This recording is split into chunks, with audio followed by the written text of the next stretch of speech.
Հայաստանի Հանրապետության 7-ակի ռեկորդակիր վանաձորցի Սարիբեկ Մոսինյանը չի դադարում զարմացնել հարազատների և մտերիմներին նոր ռեկորդներով։ 6 տարեկանում կատարած ռեկորդը 60 վայրկյանում 83 անգամ 3 մատի հենում ձգում վարժությունը գրանցվել է համաշխարհային ռեկորդների գրքում։ Լոռու մարզային գրադարանի տնօրեն Կարինե Հակոբյանի նախաձեռնությամբ գրադարանում հրաշամանուկի հետ հանդիպման են եկել Վանաձորի տարբեր դպրոցների սովորողներ։ Ցանկացա, որ մեր քաղաքացիներին, համաքաղաքացիներին ասել, որ գրադարանը մենակ գիրք կարդալու համար չէ, ընթերցելու համար չէ, մենք այս տիպի նմանատիպ միջոցառումներ դեռ սա սկիզբն է, բայց դեռ շատ կունենանք։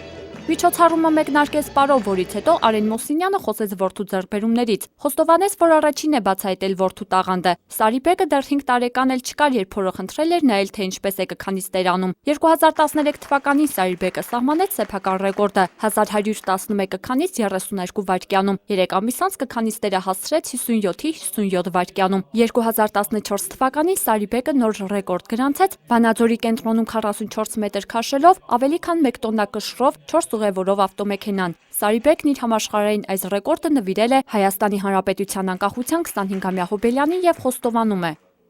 Գնահատում եմ ինձ գնահատողին, սիրում ու հարգում մեծարողներին ու խոստանում եմ ինչպես իմ երկրում, այնպես է այլուր դիրքս վաստակած առաջի տեղի չհանգացնի։ Ռեկորդը ոչ գրանցվեց համաշխարհային ռեկորդների գրքում, դա իր 6 տարեկանում կատարած ռեկորդներից էր, այսինքն 60 վայրկյանում 83 անգամ 3 մատի հենում ձգում վարժություն էր կատարել փոքրիկը, որը վերջապես ստացվեց, որ համաշխարհային ռեկորդների գիրքը ընդունում է, որպես մեր 25-ամյա Հայաստանի պատմության միակ այս տարիքի փոքրիկն է, ով համաշխարհային ռեկորդակիր ճանաչվեց։ Ռեկորդների կենտրոն համաշխարհային մի քանիսն է, ժողովրդի մեջ կա այսպիսի մի կարծրատիպ, որ ասոցացնում են հատուկ Գինես բառի հետ։ Կա համաշխարհային մի քանի ռեկորդների կենտրոն, հիմա ինքը գրանցվել է Ռաջիլաշ եւ Record Center կենտրոններում, իսկ Գինեսին այդ ներկայացված է։ 8-ամյա ռեկորդակրի հետ հանդիպումն անցավ հարցուպատասխանով։ Սարիբեկը հաճախում է ձյուդոյի պարապմունքների, ասում է ձյուդոն չի խանգարում դպրոցի դասերին, նույնիսկ հասցնում է ֆուտբոլ խաղալ ընկերների հետ։ Հանդիպման ավարտին ներկաները դիտեցին նաև Սարիբեկի հաջողությունների մասին պատմող տեսանյութ։ Առաջի արձագանքն է, որ ինքնաբուխ փորձեցին կազմակերպել, ողջունեն, առայժմ դեռ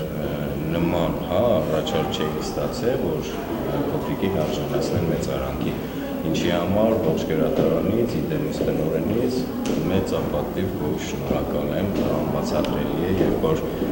քո հաջողությունը քո հետ հավասար գնահատողներս ունեն։ Հերմինե Այվազյան, Կամո Ծատուրյան, Լոռի հեռուստաընկերություն։